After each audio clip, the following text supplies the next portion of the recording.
शाम की चाय के समय सुधा मिश्रा आंगन में तुलसी को जल चढ़ा रही थी। पीतल की लोटे से पानी की बूंदें तुलसी दल पर गिर रही थी, जैसे किसी पुराने जख्म पर ठंडी फुहारें।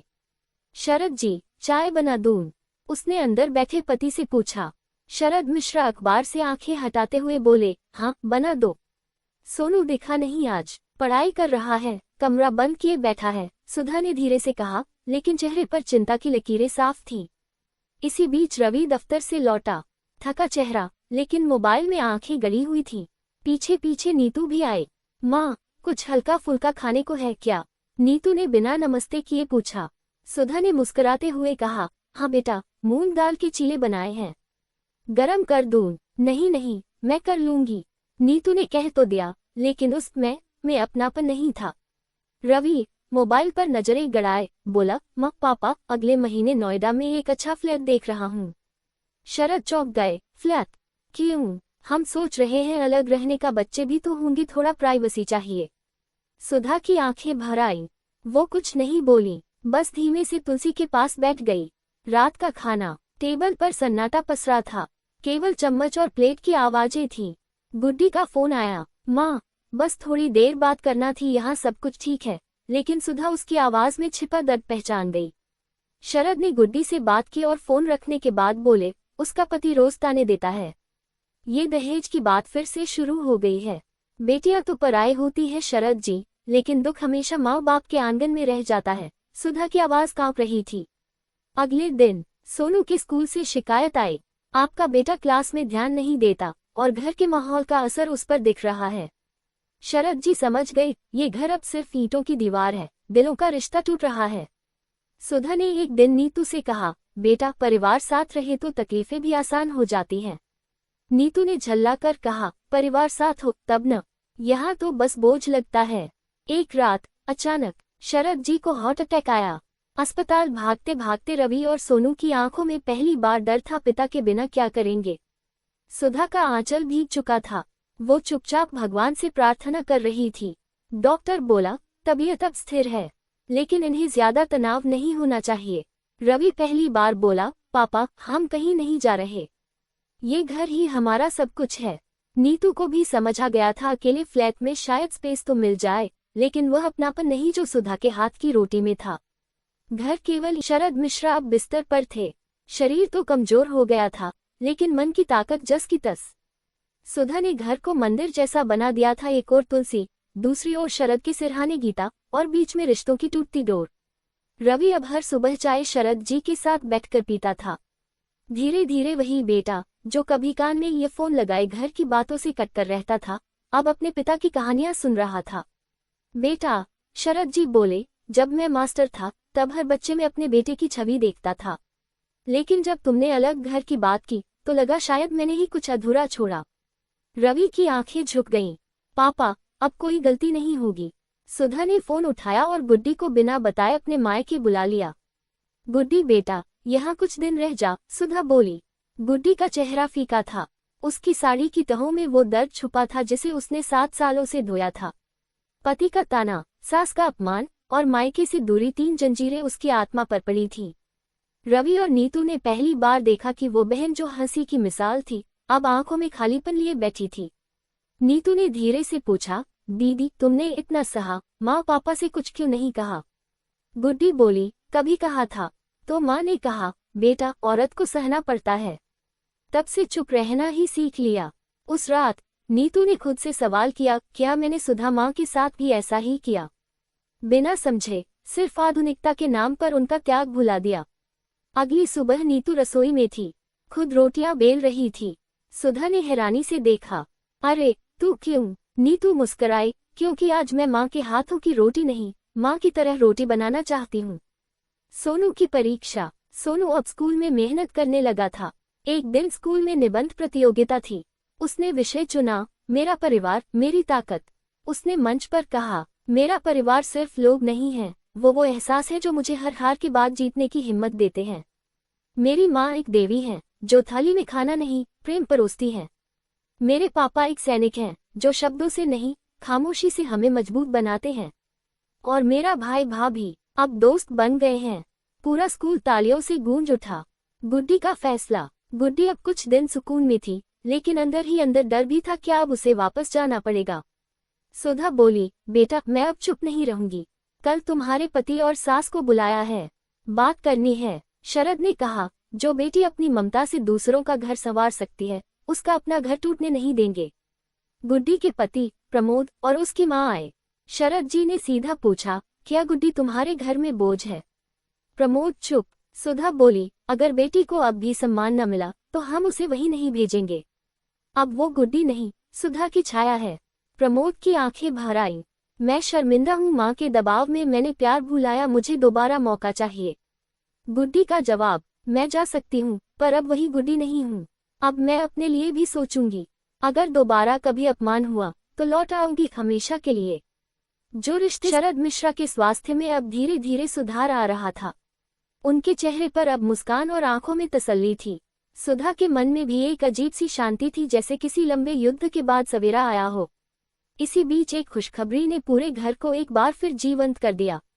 नीतू की रिपोर्ट आई, वह मां बनने वाली थी। रवि भागता हुआ सुधा और शरद के पास आया, मां पापा एक खुशखबरी है। सुधा की आंखें भर आईं, मेरी बहू मां बनने वाली है। नीतू ने धीरे से सिर झुकाया और सुधा ने उसे गले लगा लिया। अब ये घर सच में पूरा हो गया बेटा, अब ये आंगन फिर से बच्चे की किलकारियों से गूंजेगा। घर में सब कुछ बदला बदला सा लगने लगा। नीतू अब सुधा से हर छोटी बात में सलाह लेती, खाना, आराम, दवाइयाँ, सब कुछ। एक रात जब सब सो चुके थे, नीतू और सुधा आंगन में बैठी थीं। माँ, नीतू बोली, क्या आप मुझे माफ कर पाई हैं? मैंने कभी इस घर को घर नहीं समझा, आपको माँ नहीं समझा। सुधा ने नीतू का हाथ थाम लिया, बेटा जब बेटी गलती मान ले तो माँ बस आशीर्वाद देती है। गुड्डी अपने पति प्रमोद के साथ वापस अपने ससुराल गई, लेकिन इस बार उसकी आंखों में डर नहीं, आत्मविश्वास था। प्रमोद ने सास को समझाया कि अब घर में गुड्डी का सम्मान जरूरी है, नहीं तो वो खुद उसके साथ मायके चला जाएगा। गुड्डी ने अपने पुराने शौक फिर से शुरू किए, सिलाई, कढ़ाई और कुछ महिलाओं को पढ़ाना भी। अब वो सिर्फ बहू नहीं, एक प्रेरणा बन गई थी। सोनू की बोर्ड परीक्षा थी। सब लोग चिंतित थे, लेकिन सोनू खुद बेहद शांत था।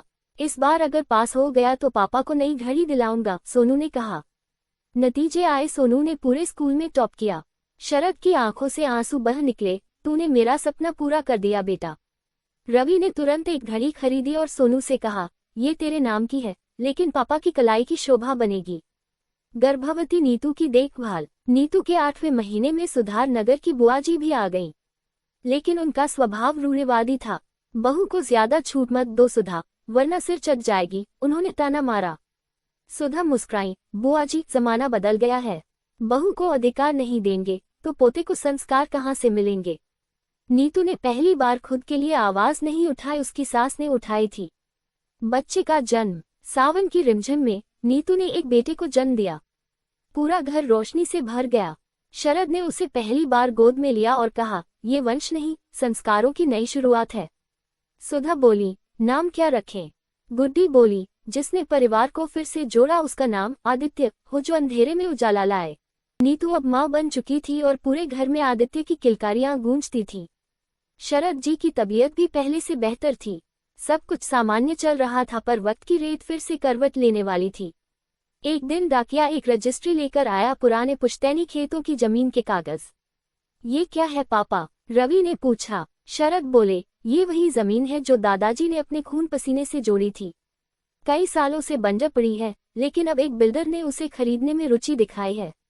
रवि उत्साहित हो गया, मतलब अच्छी कीमत मिल सकती है। शरद ने सिर हिलाया, हाँ, पर मैं चाहता हूँ कि तुम सोच समझकर फैसला लो। पैसा जरूरी है, लेकिन संस्कार उससे ज्यादा। रवि ने अगले दिन बिल्डर से मुलाकात की।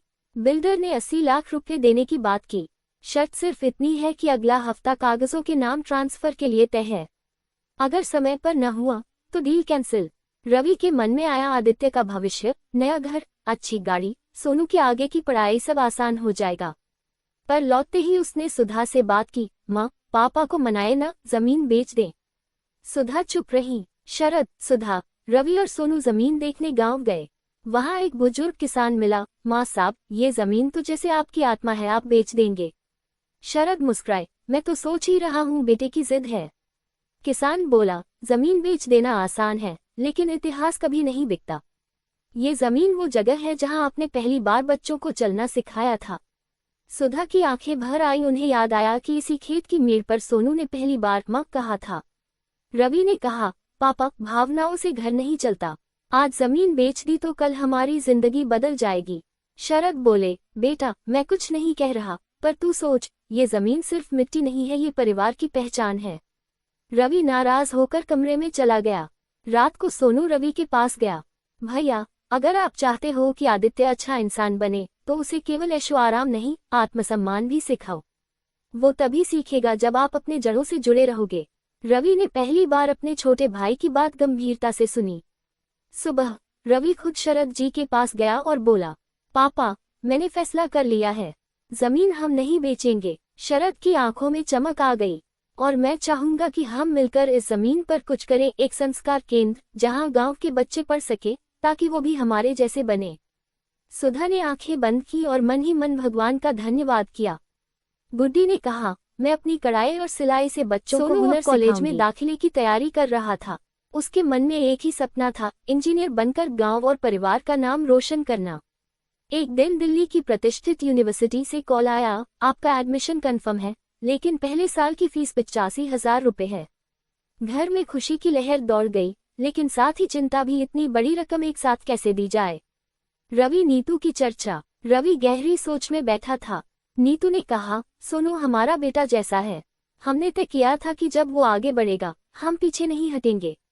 रवि बोला, हमारे पास सेविंग्स सीमित है, पर मैं अपने बेटे के सपनों के बीच पैसे की दीवार नहीं बनने दूंगा। नीतू ने अपनी एक सोने की चूड़ी रवि को दी। जब रिश्ते मजबूत हों तो गहनों की कीमत नहीं, उनके पीछे का भाव मायने रखता है। सुधा ने अपने पुराने सिलाई मशीन के बॉक्स से एक लिफाफा निकाला, उसमें थे 25,000 रुपए। ये मैंने तुम्हारे पापा के इलाज के वक्त संभाल कर रखे थे, लेकिन अब ये सोनू के सपनों के लिए हैं। रवि की आंखें नम हो गईं। अगले हफ्ते सोनू दिल्ली रवाना हुआ। रवि ने आदित्य को गोद में उठाया और कहा, भैया जा रहे हैं बड़ा बनने, और तू बड़ा हो रहा है उनके जैसा बनने के लिए। गुड्डी ने झोले में उसके लिए घर का बना अचार रखा, जब भी अकेला लगे ये खा लेना, माँ की याद आ जाएगी। शरद ने सिर्फ एक पंक्ति कही, अपने संस्कारों को कभी पीछे मत छोड़ना, वही तेरी असली दौलत है। अब नीतू और रवि को पहली बार अकेले घर चलाना पड़ रहा था। आदित्य अब 2 साल का हो गया था। अब उसे समझाना, सुलाना, खिलाना, सब कुछ अब चुनौती बन गया था। एक दिन आदित्य बीमार पड़ गया, बुखार तेज था और रवि ऑफिस में फंसा था। नीतू ने पहली बार अकेले उसे अस्पताल ले जाकर इलाज करवाया। डॉक्टर ने कहा, मैडम, आपने सही समय पर इलाज करवाया, वरना देर हो जाती। नीतू समझ गई, मां बनना केवल बच्चे को जन्म देना नहीं, उसकी हर तकलीफ को खुद में महसूस करना भी है। गुड्डी अब गांव की महिलाओं के साथ मिलकर एक महिला समूह चला रही थी। सब लोग मिलकर अचार, पापड़, मसाले बनाते और शहर भेजते। सुधा ने बच्चों को पढ़ाना शुरू किया और खेतों के एक कोने में छोटा सा टीन शेड का स्कूल बन गया। शरद जी अब रिटायर जीवन में कर्मयोग ढूंढ रहे थे, वे सबके लिए मार्गदर्शक बन गए। दिल्ली में सोनू को नए लोगों, नए माहौल और सीमित पैसों के बीच जीना सीखना पड़ा।